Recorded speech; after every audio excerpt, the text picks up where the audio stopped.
ആത്മഹത്യ ചെയ്യുന്നവൻ എവിടെ പോകൂല? ഉറക്കപ്പറ, എവിടെ പോകൂല? ഈ ബോധം നമുക്കുണ്ടാകണം. അല്ലാഹു ഈമാൻ നൽകുമാറാകട്ടെ.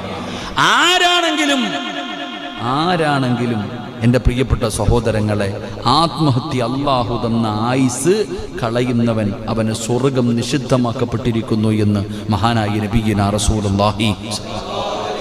ഏതാ? ഖുർആൻ കഴിഞ്ഞാൽ ഏറ്റവും പ്രബലമായ കിതാബ് ഇമാം ബുഖാരി. അല്ലാഹു നമുക്ക് ഈമാൻ നൽകുമാറാകട്ടെ. ആത്മഹത്യ ചെയ്യുന്നവൻ, അല്ലാഹു തന്ന ആയുസ് അവസാനിപ്പിക്കുന്നവൻ, അവന് സ്വർഗത്തിൽ പ്രവേശിക്കുകയില്ല.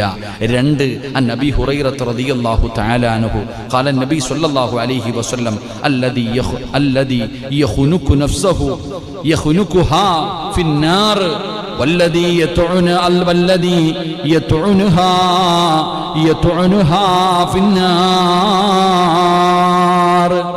മഹാനായ അബൂ ഹുറൈറ റളിയല്ലാഹു തആല അൻഹു നിവേദനം ചെയ്യുകയാണ്, അല്ലാഹുവിന്റെ പ്രവാചകൻ അവിടെന്ന് പറഞ്ഞു, വല്ലവനും ശ്വാസം മുട്ടിച്ചു ആത്മഹത്യ ചെയ്താൽ, വല്ലവനും ശ്വാസം മുട്ടിച്ച് ആത്മഹത്യ ചെയ്താൽ നരകത്തിൽ വെച്ച് അവനെ ശ്വാസം മുട്ടിക്കുമെന്ന് നബിയുനാ റസൂലുള്ളാഹി.